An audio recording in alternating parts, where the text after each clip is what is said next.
بسم الله الرحمن الرحيم نحمده ونصلي على رسوله الكريم أما بعد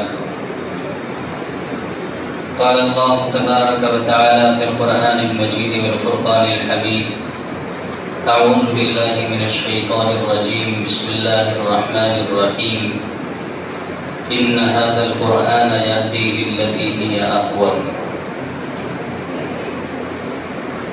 وقال النبي صلى الله عليه وسلم خيركم من تعلم القرآن وعلمه أو كما قال عليه الصلاة والسلام رب اشرح لي صدري ويسر لي أمري واحلل عقدة من لساني يفقهوا قولي اللهم إني أعوذ بك من أن أشرك شيئا أعلمه وأستغفرك لما لا أعلمه يا رب صل وسلم دائما ابدا على حبيبك خير الخلق كلهم صدق الله العظيم یا رب کرم تو اگر مجھ پر کرے یا رب کرم تو اگر مجھ پر کرے بات ایسی دے زبان پہ جو دل پر اثر کرے میرے لیے بہت ہی محترم اور معزز شخصیت حضرت مولانا محمد شاہی صاحب دامت برکاتہم العالیہ اور عزیز طلباء مدرسے کے مکتب کے اساتذہ اور معزز مہمانان کرام، آج مجھے اپنی سعادت مندی پر فخر محسوس ہو رہا ہے کہ حضرت مولانا کی برکت سے مجھے ایسی مجلس میں شرکت کی سعادت نصیب ہوئی کہ جو قرآن کریم سے منسوب ہے۔ قرآن کریم اللہ رب ذوالجلال کی کتاب ہے اور اللہ کی محبوب ترین کتاب ہے، اور قرآن کریم کی ایک خاص بات یہ ہے کہ جس طرح اللہ رب ذوالجلال قرآن کریم سے محبت رکھتے ہیں، ایسے ہی قرآن کریم کے تمام لوازمات، متعلقات، منصوبات سب سے محبت رکھتے ہیں۔ اب چاہے قرآن کریم سے منسوب وہ مکانات ہوں، قرآن کریم سے منسوب زمانہ ہو، قرآن کریم سے منسوب افراد ہوں، قرآن کریم سے منسوب مجلسیں ہوں، سب اللہ رب ذوالجلال کی بارگاہ میں بےحد محبوب ہوتی ہیں۔ قرآن کریم کے اوپر اگر آپ نگاہ دوڑائیں اور ذرا تفصیل سے آپ دیکھیں، قرآن کریم اللہ رب ذوالجلال کا کلام ہے جو بادشاہوں کا بادشاہ ہے۔ جو مقام اللہ رب ذوالجلال کو ہے وہی مقام اس کے کلام کو بھی حاصل ہے۔ کلام الملوک کی ملوک الکلام، جیسے اللہ رب ذوالجلال بادشاہوں کے بادشاہ ہے، ویسے ہی اللہ کا کلام کلاموں کا بادشاہ ہے۔ اور یہ اللہ رب ذوالجلال نے اسے یہ خصوصیت عطا فرمائی ہے کہ قرآن کریم کتاب ہدایت تو ہے ہی، قرآن کریم ساتھ ساتھ میں کتاب عزت بھی ہے۔ جو افراد قرآن کریم سے جڑے ہیں، چاہے وہ قرآن کریم کو حفظ کرنے والے ہوں، قرآن کریم کی درس و تدریس کے پیشے سے وابستہ ہو، قرآن کریم پر عمل کرنے والے ہوں اور قرآن کریم کو اپنی زندگی میں اتارنے والے ہوں، کوئی بھی فرد ایسا نہیں ہے جسے اللہ نے عزت سے نہ نوازا۔ اور اللہ کا یہ معاملہ اس کے ساتھ ایسا کیوں ہے؟ آپ اندازہ لگائیں، اللہ رب ذوالجلال نے قرآن کریم کو نازل کیا تو نازل کرنے کے لیے کون سے فرشتے کا انتخاب کیا؟ حضرت جبرائیل علیہ السلام، جو تمام فرشتوں کے سردار ہیں، انسانوں کے نہیں، نورانی مخلوق کے سردار ہیں، اس فرشتے کا اپنے کلام کے نزول کے لیے آپ نے انتخاب فرمایا۔ اور اللہ رب ذوالجلال نے تمام نبیوں میں یہ کلام کس نبی پر اتارا؟ نبی کریم صلی اللہ علیہ وسلم۔ تو آپ کا مقام یہ ہے کہ آپ امام الانبیاء ہیں، نبیوں کے سردار ہیں۔ جس فرشتے کے ذریعے نازل ہوا وہ فرشتوں کا سردار، جس نبی پر نازل ہوا وہ نبی نبیوں کا سردار، اور جس مہینے میں نازل ہوا وہ مہینوں کا سردار، اور جس رات میں نازل ہوا وہ رات تمام راتوں سے افضل۔ تو قرآن کریم کے جو متعلقات، منصوبات، لوازمات ہیں، ان سب کا مقام اللہ نے بڑھا دیا ہے۔ تو جو طلباء عزیز اور جو اساتذہ کرام مدرسے کی مسجد کی چٹائی پر بیٹھ کر قرآن کریم کے سیکھنے اور سکھانے میں مشغول ہیں، خدا کی قسم ان کا مقام بہت اونچا ہے، بہت اونچا مقام ہے۔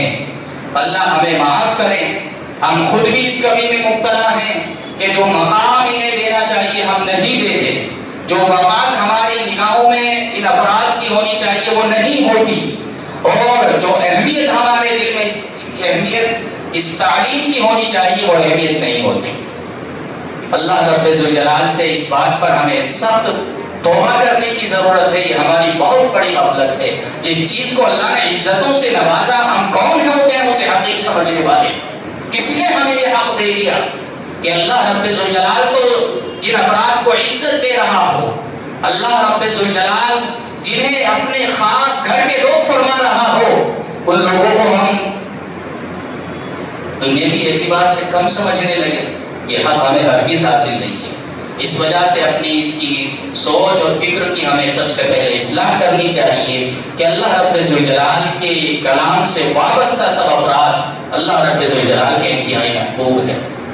حضرات گرامی، اولاد اللہ رب ذوالجلال کی بہت بڑی نعمت ہے، اتنی بڑی نعمت ہے کہ اس نعمت کی نبیوں نے تمنائیں کی ہیں۔ قرآن کریم کے اندر حضرات انبیاء کرام کی دعائیں مذکور ہیں۔ حضرت ابراہیم علیہ السلام نے اللہ سے بڑی دعائیں کی، تو دعاؤں کے بعد حضرت اسماعیل علیہ السلام کی شکل میں آپ کی دعا کے قبول ہونے کا ثمر آپ کو نصیب ہوا۔ دوسرے انبیاء کرام کی بھی دعا مذکور ہے، رب هب لي من الصالحین، رب لا تذرنی فردا وانت خیر الوارثین۔ اور ایک موقع پر سرکار دو عالم صلی اللہ علیہ وسلم کو کفار مکہ نے جب یہ طعنہ دیا کہ یہ تو ابتر ہے نعوذ باللہ، کہ ان کی تو مذکر اولاد ہی زندہ نہیں ہے، تو اللہ کے نبی کو بڑا صدمہ ہوا، تکلیف ہوئی۔ تو اللہ رب ذوالجلال نے قرآن کریم کی سورت نازل فرمائی، اِنَّا أَعْطَيْنَاكَ الْكَوْثَرَ۔ محبوب، اگر آپ کی نسبی اولاد زندہ نہیں ہے تو آپ گھبرا کیوں رہے ہیں، آپ پریشان کیوں ہیں؟ اللہ آپ کی اولاد میں ایسی برکت نازل فرمائے گا کہ قیامت تک کی صبح تک آپ کی روحانی اولاد زندہ رہے، اور آپ کا تذکرہ اللہ ایسا بلند کرے گا کہ آپ کے تذکرے دنیا کے اندر گونجا کریں گے۔ تو اللہ نے آپ کو تسلی فرمائی۔ تو اولاد وہ نعمت ہے جس کی نبیوں نے تمنائیں کی، اور ایک موقع پر اللہ کے نبی صلی اللہ علیہ وسلم کو اس اولاد نہ ہونے کا طعنہ دیا گیا، تو آپ کو بھی تکلیف پہنچی۔ یہ اولاد مجھے اور آپ کو اللہ نے دی ہے، آپ کو مجھے معلوم ہے اللہ نے کتنی بڑی نعمت دے دی۔ جس نعمت کے لیے نبیوں نے دعائیں کی، سجدوں میں سر رکھ رکھ کر اللہ سے مانگا، مجھے اور آپ کو اللہ نے بن مانگے عطا فرما دیا۔ سب سے پہلے ہمیں اللہ کی اس نعمت پر اللہ کا بہت شکر گزار ہونا چاہیے۔ اب دوسری بات، اولاد کے متعلق اللہ نے کچھ ذمہ داری ہمارے ذمہ سپرد کی ہے، ہمارے ذمہ کچھ ذمہ داری لگائی ہے۔ اللہ کے نبی صلی اللہ علیہ وسلم نے حدیث پاک کے اندر ہمیں اس طرح متوجہ فرمایا، ادبوا اولادکم علی ثلاث خصال۔ لوگوں توجہ دھیان سے، لوگوں اپنی اولادوں کو، اپنے بچوں کو، اپنے نونہالوں کو، اپنے عزیزوں کو خاص طور پر 3 چیزوں کا ادب سکھلاؤ۔ 3 چیزیں خاص طور پر انہیں ایسی سکھاؤ کہ ان کی گھٹی میں ڈال دو، ایسی محبت ان کے دل میں پیدا کر دو کہ خون جیسے رگوں میں دوڑتا ہے ویسی ہی ان 3 چیزوں کی محبت خون کے ساتھ ساتھ ان کی رگوں میں دوڑے۔ نمبر 1 پر فرمایا حب نبیکم، سب سے پہلے اپنے نبی کی محبت سکھاؤ، اپنے نبی کی محبت سکھاؤ، اس نبی کی محبت کہ جس نے ساری زندگی یا ربی امتی امتی کہہ کر سجدے میں سر رکھ کر، اپنے نبی صلی اللہ علیہ وسلم نے سجدے میں سر رکھ کر اپنے لیے ساری زندگی یا ربی امتی امتی دعائیں کر کے اللہ رب ذوالجلال سے اس کی رحمت کو امت کے لیے مانگا ہے۔ تو اس نبی کی محبت سب سے پہلے ہمارے بچوں کے دلوں میں ہونی چاہیے۔ دوسرے نمبر پر فرمایا وحب اہل بیتی، اللہ کے نبی صلی اللہ علیہ وسلم کا گھرانہ بڑا عظیم ہے، آپ صلی اللہ علیہ وسلم کے اہل بیت کی محبت ہمارے بچوں کے دلوں میں ہونی چاہیے۔ اور تیسرے نمبر پر جس چیز کی طرف متوجہ فرمایا وہ تلاوت القرآن، کہ اپنی نسلوں کو اپنے نبی کی محبت سکھاؤ، اپنے نبی کے اہل بیت کی محبت سکھاؤ، اور انہیں قرآن کریم کی تلاوت کا عاشق بنا دو۔ ان کی زندگی گزرے تو تلاوت کے ساتھ گزرے، موت آئے تو زبان پر تلاوت جاری۔ یہ کیفیت اپنے بچوں کی بنا دو۔ اور یہ کیفیت کیسے بنے گی؟ جب ہم اپنے بچوں کو کی تربیت شروع ہی سے فکر کریں گے۔ یہ بستیوں میں، مساجد میں جو مکتب کا نظام ہے، یہ اسی لیے ہے کہ ہمارے بچوں کی اسلامی تربیت ہو جائے، ہمارے بچے اپنے نبی سے بھی محبت کرنے والے بنے، ہمارے بچوں کو یہ بھی پتا ہو میرے نبی کے گھرانے کے افراد کون تھے، میرے نبی صلی اللہ علیہ وسلم کی بیٹیوں کے نام کیا تھے، ان کے کارنامے کیا تھے، میرے نبی صلی اللہ علیہ وسلم نے اپنی بیٹیوں کو جن کے نکاحوں میں دیا وہ عظیم افراد کی خوبیوں کے حامل تھے۔ آخر میرے نبی نے جب اپنی بیٹیوں کی نکاح کے لیے افراد کا انتخاب کیا تو کون سی خوبیاں انہوں نے دیکھی تھی؟ کس خوبیوں کی بنیاد پر اللہ کے نبی صلی اللہ علیہ وسلم نے اپنی بیٹی ان سے منسوب کی؟ یہ تمام چیزوں کا علم ہمیں کہاں ملے گا؟ ان مکاتب میں ملے گا۔ تو اس وجہ سے ہم سب کو اپنے بچوں کے متعلق یہ فکر رکھنی چاہیے۔ حضرت نبی کریم صلی اللہ علیہ وسلم بھی اپنے صحابہ کرام کو اسی طریقے سے ٹرین کیا کرتے تھے، تربیت کیا کرتے تھے۔ نبی کریم صلی اللہ علیہ وسلم کے ایک صحابی ہیں حضرت اسید بن حضیر رضی اللہ تعالیٰ عنہ، اللہ کے نبی صلی اللہ علیہ وسلم کی درسگاہ کے اسٹوڈنٹ، طالب علم ہیں۔ دن بھر اللہ کے نبی صلی اللہ علیہ وسلم کی خدمت میں پہنچتے ہیں جیسے ہی موقع ملتا ہے، اور اللہ کے نبی سے قرآن سیکھتے ہیں، اور رات کو گھر میں آ کر کے اس کی تلاوت کرتے ہیں۔ ایک روز کا واقعہ اپنا نقل کرتے ہیں۔ اس واقعے سے ہمیں یہ بھی اندازہ ہوگا کہ ہم اپنے بچوں کی قرآن کریم سے کیسی نسبت جوڑیں، قرآن کریم کی کیسی محبت اپنے بچوں کے دل میں پیدا کریں۔ وہی ہمیں یہ بھی معلوم ہوگا کہ جس جگہ قرآن کریم کی تلاوت ہوتی ہے اس جگہ کا مقام کیا ہے۔ حضرت اسید بن حضیر رضی اللہ تعالیٰ نے ایک روز رات کو اپنے باڑے میں قرآن کریم کی تلاوت کر رہے تھے، قرآن کریم کی تلاوت کرتے ہیں۔ اب اس صحابی کے پڑھنے کا انداز کیا ہوگا کہ جس نے خود قرآن کریم پڑھنا اپنے نبی سے سیکھا ہو۔ آپ اندازہ لگائیں، آج 1400 سال بعد یہ عظیم افراد جب قرآن کریم کی تلاوت کرتے ہیں صحیح مخارج کے ساتھ، عمدہ لہو لہجے کے ساتھ، تو دماغ الفاظ کے معنی سمجھے یا نہ سمجھے، لیکن دل کو پتہ لگتا ہے کہ تجھے بنانے والے کا کلام پڑھا جا رہا ہے، جسم کا رواں کھڑا ہو جاتا ہے۔ جب ایک بہترین قاری قرآن کریم کی تلاوت کرتا ہے، اگرچہ ہم الفاظ نہ سمجھ رہے ہوں لیکن جسم کا رواں کھڑا ہو جاتا ہے۔ تو وہ عظیم صحابی، وہ عظیم طالب علم جس نے خود معلم بنا کر جو نبی اس دنیا کے اندر بھیجے گئے، نبی کریم صلی اللہ علیہ وسلم سے خود قرآن سیکھا ہو، ان کے پڑھنے کی کیفیت کیا رہی ہوگی، کیا لطف ہوگا ان کے پڑھنے میں۔ چنانچہ وہ تلاوت کر رہے ہیں قرآن کریم کی، تو پاس میں بچہ بھی سویا ہوا ہے آپ کا، اور وہیں پاس میں آپ کے اونٹ بھی بندھے ہوئے ہیں۔ تو حضرت اسید بن حضیر رضی اللہ تعالیٰ عنہ فرماتے ہیں میں قرآن کریم کی تلاوت کرتا جاتا، تھوڑی دیر کے بعد میں کیا دیکھتا ہوں کہ میرا اونٹ بلکنے لگا۔ جب اونٹ بلکنے لگا تو مجھے خطرہ ہوا بچہ پاس میں سویا ہوا ہے، کہیں تکلیف نہ پہنچا دے، بچے کو نہ کچل دے۔ تو میں تھوڑی دیر کے لیے قرآن کی تلاوت بند کی تو اس نے بلکنا بند کر دیا۔ لیکن آپ نے اپنی زندگی میں ایک چیز کا تجربہ کیا ہوگا، انسان جس چیز کا عادی ہوتا ہے وقفے وقفے سے اسے وہ چیز چاہیے ہوتی ہے۔ بیڑی پینے والے کو تھوڑی دیر کے بعد بیڑی کی ضرورت ہوتی ہے، چائے کے عادی کو چائے کی ضرورت ہوتی ہے، اور دوسری جو عادتیں ہیں انسان اپنی عادتوں کا عادی ہوتا ہے۔ حضرت اسید بن حضیر رضی اللہ تعالیٰ چونکہ نبی کریم صلی اللہ علیہ وسلم کے مدرسے کے طالب علم تھے، آپ صلی اللہ علیہ وسلم نے جو حدیث پاک کے اندر حکم دیا کہ اپنے بچوں کو قرآن کریم کی تلاوت کا عاشق بنا دو، تو آپ نے عملی طور پر اسید بن حضیر کو اس چیز کا عاشق بنایا تھا۔ اور عاشق کو جب تک اس کا مطلب سامنے نہ ہو چین نہیں آتا۔ حضرت اسید بن حضیر رضی اللہ تعالیٰ عنہ کے دل میں پھر جذبہ جوش مارنے لگا۔ جس وقت جذبہ جوش مارنے لگا آپ نے پھر تلاوت شروع کی قرآن کریم کی۔ قرآن کریم کی تلاوت جیسے ہی شروع کی، کچھ ہی حصہ پڑھا تھا، پھر اٹھ کی وہی کیفیت ہو گئی۔ آپ نے پھر قرآن کریم کی تلاوت روک دی، لیکن رہ کر کے آپ کو یہ جذبہ، یہ امنگ، یہ طلب ستاتی رہی کہ یہ رات غنیمت ہے، اللہ کے قرآن کے ساتھ جو لمحے گزر جائیں، اس کی تلاوت کے ساتھ جو وقت گزر جائے وہ غنیمت ہے۔ چنانچہ پھر آپ تلاوت شروع کر دیتے، یہی کیفیت رہی، حتیٰ کہ اس وقت صبح صادق ہوئی تو حضرت اسید بن حضیر رضی اللہ تعالیٰ عنہ نے قرآن کریم کی جو تلاوت کر رہے تھے موقوف فرمائی، اور آپ مسجد نبوی کے لیے نکل گئے۔ تو جس وقت آپ مسجد نبوی کے لیے نکلے تو آپ کیا دیکھتے ہیں کہ آپ کے اس باڑے کے اوپر سے پتلیوں کی طرح بادل کے کوئی کچھ ٹکڑے ہیں جو اوپر آسمان کی طرف بلند ہو رہے ہیں اور جن میں چراغ کی طرح کچھ چیزیں روشن ہیں۔ یہ منظر حضرت عزیر بن حضیر رضی اللہ تعالیٰ عنہ نے نوٹ فرمایا۔ مسجد نبوی میں پہنچے، اللہ کے نبی صلی اللہ علیہ وسلم کی زیر امامت فجر کی نماز ادا کی، فجر کی نماز ادا کر کے اللہ کے نبی صلی اللہ علیہ وسلم کی خدمت میں پہنچے اور کہنے لگے یا رسول اللہ رات میرے ساتھ ایک عجیب معاملہ پیش آ گیا۔ اللہ کے نبی صلی اللہ علیہ وسلم نے فرمایا بھائی بتاؤ کیا معاملہ پیش آ گیا؟ حضرت عزیر بن حضیر رضی اللہ تعالیٰ عنہ نے عرض کیا یا رسول اللہ میں قرآن کریم کی تلاوت کر رہا تھا، میرا اونٹ بلکنے لگا، خطرہ تھا کہ بچے کو نقصان نہ پہنچا دے تو میں نے قرآن کریم کی تلاوت بند کر دی۔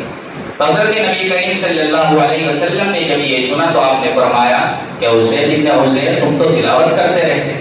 تو نبی کریم صلی اللہ علیہ وسلم کو جواب میں آپ نے فرمایا یا رسول اللہ میں نے پھر تلاوت شروع کی تو پھر یہی کیفیت۔ تو اللہ کے نبی ہر مرتبہ یہی فرماتے کہ عزیر بن حضیر تم تو تلاوت کرتے رہتے۔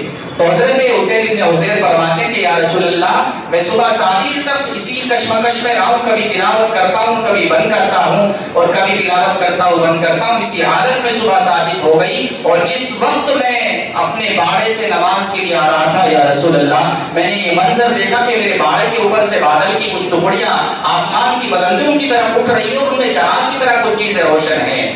تو سرکار دو عالم صلی اللہ علیہ وسلم نے فرمایا کہ عزیر بن حضیر وہ اللہ کی رحمت کے فرشتے تھے جو تمہارا قرآن کریم سننے کے لیے آئے تھے۔ تو میرے بھائیوں ایک اونٹ کا باڑا جہاں جانور کو باندھا جاتا ہے وہاں پر بھی خدا کے قرآن کی اگر تلاوت کر دی جائے تو خدا کی رحمت کے فرشتے قطار کر کے نازل ہو جاتے ہیں۔ اور جہاں مکاتب کے اندر مسلسل بچے صبح کو بھی قرآن پڑھ رہے ہیں، شام کو بھی پڑھ رہے ہیں، رات ہوتے ہوتے بھی پڑھ رہے ہیں، وہاں خدا کی رحمت کا اور اس کی رحمت کے فرشتوں کا کیا عالم ہوگا۔ اس وجہ سے میں کہا کرتا ہوں لوگوں اگر آپ یہ چاہتے ہو کہ اللہ کی نگاہ رحمت تمہیں نصیب ہو تو جس وقت یہ بچے قرآن کریم پڑھ کر اپنے گھروں کو جا رہے ہو، گھر سے باہر نکل کر دروازوں پر کھڑے ہو کر محبت کی نگاہ ان پر ڈال دینا کہ خدا کی رحمت کے سائے سے یہ بچے آ رہے ہیں۔ خدا کی قسم تمہاری محبت کی نگاہ اللہ رب ذوالجلال کی رحمت کو تمہارے گھر تک پہنچا دے گا۔ تو میرے بھائیوں آپ کو اس سے یہ بھی اندازہ ہوا ہوگا کہ قرآن کریم جہاں پر پڑھا جاتا ہے وہاں رحمتیں اترتی ہیں، رحمتیں نازل ہوتی ہیں، خدا کی محبوبیت اس گھر کو، اس مکان کو، اس بندے کو نصیب ہوتی ہے جو قرآن کریم کی تلاوت کرتا ہے۔ اسی وجہ سے سرکار دو عالم صلی اللہ علیہ وسلم نے ہمیں فرمایا کہ اپنی اولاد کو قرآن کا عاشق بنا دو۔ صبح کو اٹھنے کے بعد انہیں اس وقت تک چین نہ آئے جب تک قرآن کی تلاوت نہ کر لیں۔ سونے سے پہلے جس وقت یہ بستر پر پہنچے تھے اس وقت تک انہیں نیند نہ آئے جب تک قرآن کی تلاوت نہ کر لیں۔ یہ کب ہوگا؟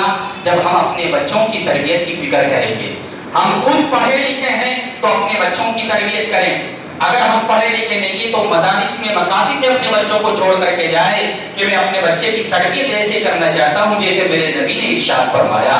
آپ مدرسے کے معلم اور استاد کو یہ ذمہ داری دے کر کے جائیں، اپنے بچے کو ان کے سپرد کر کے جائیں، ان کی محنت اور ان کی دعاؤں کی برکت سے انشاءاللہ ایک موقع وہ آئے گا کہ آپ کے بچے کی زبان پر قرآن کریم کی تلاوت بھی جاری ہوگی، اسے دعاؤں کا بھی پتہ ہوگا، نبی کی محبت بھی اس کے دل میں ہوگی، نبی کے خاندان کے افراد کا بھی اسے علم ہوگا۔ بچوں نے بھی ماشاءاللہ اتنا شاندار قرآن کریم پڑھا، آپ کو اندازہ ہوا ہوگا، یقیناً اتنا تو سب کو اندازہ ہو گیا ہوگا کہ جیسا بچہ قرآن پڑھ رہا ہے میں نہیں پڑھ سکتا۔ ہمارے جتنے بھی افراد یہاں پر بیٹھے ہیں یہ اندازہ ہو گیا ہوگا کہ جس درجے کا قرآن یہ بچہ پڑھ رہا ہے مجھے نہیں آتا اس درجے کا قرآن پڑھنا۔ تو جب مجھے نہیں آتا ظاہر سی بات ہے میں اپنے بچے کو نہیں سکھا سکتا، اس کے لیے مکتب کی ضرورت ہوگی، اس کے لیے مکتب میں آنا پڑے گا۔ تو اس وجہ سے یہ مکتب اللہ کی بہت بڑی نعمت ہے اور اللہ کا بہت بڑا انعام ہے۔ یہ مکتب جس بستی کے اندر یہ مکاتب ہے، یہ مکاتب جس طریقے سے پاور ہاؤس ہوتا ہے جہاں سے بجلی پوری بستی میں سپلائی کی جاتی ہے، اس طریقے سے اسے سمجھ لیجئے یہ اللہ کی رحمت کا پاور ہاؤس ہے جہاں پر ہر لمحہ ہر آن اللہ کی رحمتیں اتر رہی ہے۔ جس کا جتنا رشتہ اس مکتب سے ہوگا اللہ کی اسے اتنی ہی رحمت نصیب ہوگی۔ ہم اپنا رشتہ ان مکاتب سے مضبوط کریں۔ اللہ نے اولاد دی ہے تو اولاد کو مکاتب میں داخل کرائیں، اولاد اگر نہیں ہے تو اللہ سے دعا کرتے رہیں، اور جب تک ان پڑھنے والے بچوں پر محبت کی نگاہ ڈالتے رہیں۔ آج قرآن کریم ہمیں آسانی کے ساتھ مہیا اور دستیاب ہے۔ ایک موقع وہ بھی تھا کہ جب حضرات صحابہ کرام نے قرآن کریم کی ایک ایک آیت کے لیے بڑی بڑی قربانیاں پیش کی ہیں، بڑے بڑے مجاہدے کیے ہیں۔ حضرت عمرو بن عبسہ رضی اللہ تعالیٰ نبی کریم صلی اللہ علیہ وسلم کے ایک صحابی ہیں، بہت کم عمر میں مسلمان ہو گئے تھے اور مکے اور مدینے کے درمیان کی بستی کے لیے رہنے والے تھے۔ یہ فرماتے ہیں کہ میری بستی میں قرآن کریم مجھے سب سے زیادہ یاد تھا، اور میں نے قرآن کریم کیسے یاد کیا؟ اللہ کے نبی تو مدینے میں موجود ہیں، میں اپنی بستی کے اندر رہتا ہوں، میں روزانہ یہ کام کیا کرتا تھا کہ وقت نکال کر راستے پر جا کر کے بیٹھ جاتا تھا، جو راستہ مدینے سے مکے کو جاتا ہے، اور آنے والے قافلوں سے سلام دعا خبر خیریت کیا کرتا تھا، اور معلوم کرتا تھا کہ قرآن کریم کی کوئی نئی آیت نازل ہوئی اور تم نے یاد کی ہو تو مجھے سنا دیجئے تاکہ میں اسے یاد کر لوں۔ اب آپ اندازہ لگائیں کہ جن صحابی نے اس مشقت کے ساتھ، اس تکلیف کے ساتھ اور اس مجاہدے کے ساتھ قرآن کریم کو حفظ کیا ہو، قرآن کریم کی آیتوں کو یاد کیا ہو، اور پھر جس وقت ان کی بستی کے اندر مسجد تعمیر ہوئی، امامت کا مسئلہ آیا، تو سب سے پہلے امامت کے لیے انہیں آگے بڑھایا گیا کہ قرآن کریم انہیں ہی سب سے زیادہ یاد تھا۔ تو میرے بھائیوں، آج ایک انسان کو اللہ کا اولاد دے، اللہ نے فرض جو کر لیجئے، فور ایگزامپل مثال کے طور پر عرض کر رہا ہوں، ایک شخص کو اللہ نے 2 بیٹے دیے، ایک کو اس نے مکتب کے ماحول میں چھوڑا اور ایک کو اس نے اسکولی ماحول میں چھوڑ دیا۔ دونوں کی تعلیم کے میدان الگ الگ ہیں، ایک دینی تعلیم سے وابستہ ہے، ایک دنیاوی تعلیم سے وابستہ ہے۔ دینی تعلیم سے وابستہ بچہ قرآن کریم پڑھتا ہے، حفظ کرتا ہے، پھر قرآن کریم کو معانی اور مفہوم کو سمجھنے کے لیے عالمیت کا کورس کرتا ہے، مفتی بن جاتا ہے، اپنے وقت کا عالم ہو جاتا ہے۔ دوسری طرف یہ بچہ مان لیجیے دنیاوی اعتبار سے سب سے بڑی ڈگری IAS آفیسر بن جاتا ہے، اس کا بہترین روزگار لگ جاتا ہے، بہترین نوکری مل جاتی ہے، آگے پیچھے افراد گاڑ ہیں، اور ایک عالم ہے جو مسجد کی چٹائی پر بیٹھ کر خدا کے دین کی خدمت کرتا ہے، خدا کے دین لوگوں کو سکھاتا ہے۔ اب یہ شخص جس نے اپنے 2 بچوں کو اس طریقے سے پڑھایا، یہ بستر مرگ پر پہنچ جاتا ہے، آخری عمر کا حصہ ہے۔ اب آپ مجھے یہ بتاؤ کہ جو بستر مرگ پر جو آدمی پڑا ہے، جس نے اپنے 2 بچوں کو 2 الگ الگ ماحول میں رکھ کر کے اس نے پڑھایا ہے، انہیں تعلیم دی ہے، اس فرد کو اپنے کس بچے سے امید زیادہ ہوگی؟ کس سے امید زیادہ ہوگی؟ ہم لوگوں کو دیکھ کر ان کی ہرسائی میں ان کے پیچھے تو چلتے ہیں، کبھی اس زاویے سے بھی ہم سوچا کریں کہ جس وقت میں آخر میں بالکل قبر کے قریب ہوں گا، اس وقت مجھے IAS IPS کام آئے گا یا مجھے یہ چٹائی پر بیٹھنے والا کام آئے گا؟ جس وقت رشتہ دار کہیں گے کہ فوت ہونے کے بعد کہ غسل دینا ہے، غسل دینے والوں کو بلاؤ، وہ کہے گا IPS ہاں بلاؤ، اور جب اس عالم سے کہا جائے کہ غسل دینا ہے، غسل والوں کو بلاؤ، یہ کسے بلائے؟ میں خود اپنے والد کو اپنے ہاتھوں سے غسل دوں گا۔ کتنا فرق ہے سوچ میں؟ آپ نے کبھی سوچ کو سوچا ہے، اس زاویے سے کبھی سوچا ہے؟ جس کے پیچھے آپ نے اپنے خون کی گاڑھی کمائی خرچ کی ہے، اگر وہ بچہ آپ کا آخری وقت میں اپنے ہاتھوں سے آپ کو غسل نہ دے سکے، وہ بچہ آپ کو قبر میں دفنا اتار سکے، وہ بچہ جس وقت آپ کے اوپر مٹی ڈالے تو اسے مٹی ڈالنے کے طریقے کا نہ پتا ہو، مٹی ڈالنے کی دعا کا نہ پتا ہو، اور آپ کی قبر پر مٹی ڈال کر آپ کو وصال ثواب کرنے کا نہ پتا ہو، تو پھر آپ کی کمائی کس کام کی؟ بھلے ہی آپ نے دنیا کے اعتبار سے اسے بہت کچھ بنا دیا ہو، آپ نے اس کی دنیا بنائی ہے، آپ نے اس کی دنیا بنائی ہے، لیکن اپنے لیے اس کا آپ نے ذخیرہ نہیں بنایا۔ یہ جو بچہ ہے یہ آپ کے لیے ذخیرہ بنے گا۔ حدیث پاک کے اندر اللہ کے نبی نے فرمایا اذا مات الانسان انقطع عمله الا بثلاث، جب انسان اس دنیا سے فوت ہو کر کے پہنچ چلا جاتا ہے تو اس کے اعمال نامے کا جو رشتہ ہے وہ بند ہو جاتا ہے، اب نہ تو اس کے گناہ بڑھتے ہیں نہ اس کی نیکیاں بڑھتی، لیکن 3 اشخاص وہ ہیں کہ جن کی نیکیاں مرنے کے بعد بھی بڑھتی رہتی ہے۔ ان میں سے ایک فرد وہ ہے جس نے لوگوں کو دین کا علم سکھا دیا ہو، اب وہ اس کا سکھایا ہوا علم جب تک آگے پہنچتا رہے گا اس سے ثواب ملتا رہے گا۔ دوسرا شخص وہ ہے جس نے کوئی صدقہ جاریہ کر دیا، کسی بستی کے اندر پانی کا انتظام نہیں ہے، کنواں کھلوا دیا، کسی جگہ مسجد کی تعمیر کرا دی تو جب تک یہ اس کے صدقے موجود رہیں گے تو اسے ثواب ملتا رہے گا۔ اور تیسرا فرد وہ ہے کہ جس نے او ولد صالح یدعو لہ، جس نے ایسا بیٹا چھوڑا جسے نیک بنا کر کے گیا ہو، جیسے ہی وہ مسجد سے اللہ اکبر کی صدا سنے تو وہ فوراً وضو کر کے مسجد کی طرف چلے، تو جیسے ایک قدم رکھنے پر اس کا درجہ بلند ہوتا ہے، ایک قدم اٹھانے پر اس کی نیکی، اس کی برائی مٹائی جاتی ہے، تو ٹھیک اسی طریقے سے اس کے باپ کو قبر میں پڑے پڑے اس بچے کی تربیت کرنے کی وجہ سے سکون نصیب ہوتا ہے۔ جیسے یہ بچہ مسجد میں آ کر بیٹھ کر قرآن کریم کھول کر قرآن کریم کی تلاوت کرتا ہے، تو جیسے اللہ رب الجلال اپنے اس بندے کو قرآن کی تلاوت پر نوازتے ہیں، تو ٹھیک اسی طرح اس باپ پر بھی رحمت فرماتے ہیں جس نے اس بچے کی ایسی تربیت کی ہے۔ تو ہم تھوڑا سا سوچیں ہم اپنے لیے کیا کر رہے ہیں اور ہمیں کرنا کیا چاہیے۔ اس وجہ سے یہ مکاتب اللہ کی بہت بڑی نعمت ہیں۔ اللہ پاک ہمارے ان بچوں کو قبول فرمائے۔ یہ سعادت مند بچے جن کی قرآن کریم کی تکمیل آج ہوئی ہے اور جن کی نسبت سے مجھے بھی یہاں آنے کی توفیق میسر آئی ہے، اللہ پاک ان بچوں کو دین کا داعی اور شیدائی بنائے، نسلوں اور خاندانوں میں اللہ پاک ان کی دین کو جاری اور ساری فرمائے اور ہم سب کو دین سے محبت عطا فرمائے۔ حضرت مولانا محمد شاہی صاحب دامت برکاتہ العالیہ کو اللہ پاک بہت بہت جزائے خیر عطا فرمائے اور ان کے چشمہ علم کو اللہ پاک اسی طریقے سے جاری اور ساری رکھے کہ لوگ آئیں، سیراب ہوتے رہیں اور اپنی پیاس بجھاتے رہیں۔ انہی چند باتوں کے ساتھ اپنی گفتگو ختم کرتا ہوں۔ وآخر دعوانا الحمدللہ رب العالمین۔ الحمدللہ رب العالمین۔ اللہم لک الحمد حمدا کثیرا طیبا مبارکا فیہ، اللہم لک الحمد ولک الشکر کما انت اہل، وصلی وسلم علی سیدنا ومولانا محمد کما انت اہل، وافعل بنا ما انت اہلہ فانک اہل التقوی واہل المغفرہ۔ سبحان ربی العلی الاعلی الوہاب، سبحان ربی العلی الاعلی الوہاب، سبحان ربی العلی الاعلی الوہاب، لا الہ الا انت سبحانک انی کنت من الظالمین، وإلہکم الہ واحد لا الہ الا هو الرحمن الرحیم، الف لام میم اللہ لا الہ الا هو الحی القیوم، وعنت الوجوہ للحی القیوم، یا حی یا قیوم برحمتک نستغیث، اللہم صل علی سیدنا ومولانا محمد وعلى آل سيدنا ومولانا محمد وبارك وسلم، اللهم صل على سيدنا ومولانا محمد وعلى آل سيدنا ومولانا محمد بكل شيء عدد معلوم لك، ربنا ظلمنا أنفسنا وإن لم تغفر لنا وترحمنا لنكونن من الخاسرين، ربنا ظلمنا أنفسنا وإن لم تغفر لنا وترحمنا لنكونن من الخاسرين۔ اے اللہ ہم سب تیرے بڑے گنہگار بندے ہیں، اے اللہ ہم نے بڑی تیری نافرمانیاں کی ہیں، اے اللہ زندگی کے مقصد کو فراموش کر کے منمانی کی ہے، اے اللہ تیرے احکام کو بھی چھوڑا ہے، تیرے نبی صلی اللہ علیہ وسلم کے طریقے سے بھی منہ موڑا ہے، ہم قصوروار ہیں، خطاوار ہیں، اے اللہ ہم اپنی اس کوتاہی پر نادم اور شرمندہ ہو کر تیری بارگاہ میں جھولی پھیلا کر اپنے گناہوں کی معافی کی بھیک مانگتے ہیں۔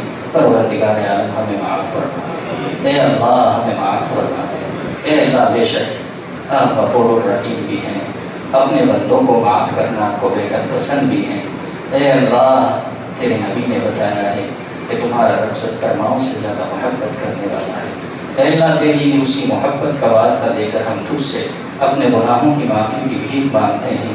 پروردگار عالم ہمیں معاف فرما دیجیے، اے اللہ ہمیں معاف فرما دیجیے، اے اللہ آج یہ تیرے قرآن کی نسبت پر مجلس جمع ہوئی ہے، اے اللہ اس نسبت کی برکت سے اے اللہ ہمیں معاف فرما دیجیے، قرآن کریم کے فیض سے اللہ ہم سب کے سینوں کو اے اللہ آباد فرما دیجیے، اے اللہ قرآن کریم کی نسبت ہمیں نصیب فرما دیجیے، اے اللہ مکتب کے اساتذہ کو بھی قبول فرما لیجیے، طلبہ کو بھی قبول فرما لیجیے، جو محنت ہو رہی ہے اللہ اس میں برکتیں نازل فرما، اے اللہ اور بہتر سے بہتر تیرے قرآن کی خدمت ہو، اے اللہ اس کے فیصلے صادر فرما، اے اللہ اس مکتب سے پوری بستی کے پوری بستی کے ہر گھر کے اندر اے اللہ ہر فرد تک اس کا فیض پہنچے، اس کے فیصلے صادر فرما، اے اللہ اس کے فیصلے صادر فرما، اے اللہ حضرت مولانا کی برکت سے اللہ اس بستی کے ہر فرد کو قرآن کریم کو اس کے حقوق کے ساتھ پڑھنے کی توفیق نصیب فرما۔ الہ العالمین اس مجلس کے اندر ہم سب اے اللہ ہماری جو بھی ضرورتیں ہیں، جو بھی پریشانیاں ہیں، تکلیفیں ہیں، اے اللہ سب کو پورا فرما، ساری تکلیفوں کو ختم فرما، امت مسلمہ کے اوپر رحم فرما، کرم فرما۔ اے اللہ جہاں جہاں بھی اہل ایمان پریشان ہیں، سب کی پریشانیوں کو ختم فرما۔ پروردگار عالم تو سب کے لیے سہولت اور آسانی کے حالات پیدا فرما۔ اے اللہ سب کو سہولتیں میسر فرما۔ اے اللہ ہمارے ملک کے اندر بھی امن و امان کی صورتحال پیدا فرما۔ اے اللہ ہمارے ملک کے مسلمانوں کی عزت اور آبرو کی حفاظت فرما، یہاں کی دینی درسگاہوں کی، مکاتب کی، خانقاہوں کی، مساجد کی، اے اللہ جملہ تنظیموں کی پوری حفاظت فرما۔ اے اللہ پوری حفاظت فرما۔ اے اللہ ہم سب کو ہدایت نصیب فرما۔ پروردگار عالم جسے تو ہدایت دے دے اسے کون گمراہ کر سکتا ہے، اور جسے تو گمراہ کر دے اسے کون ہدایت دے سکتا ہے۔ اے پروردگار عالم ہم سب کو ہدایت نصیب فرما، مرتے دم تک ایمان اور اعمال پر استقامت نصیب فرما۔ اے اللہ زندگی ایسی گزرے کہ تیری رحمتوں کے مستحق ہوں، اور جب تیری بارگاہ میں پیشی ہو کہ تیری رضا نصیب ہو، اس کے فیصلے صادر فرما۔ اے اللہ اس کے فیصلے صادر فرما۔ اے اللہ آج کی ہماری اس مجلس کو قبول فرما۔ اے اللہ اس مجلس کے تمام افراد کو قبول فرما۔ الہ العالمین ہم سب کی تمام دلی اور جائز مرادوں کو پورا فرما۔ اے اللہ ہماری دعاؤں کو محض تیرے لطف و کرم سے اور تیرے حبیب صلی اللہ علیہ وسلم کی برکت سے قبول فرما۔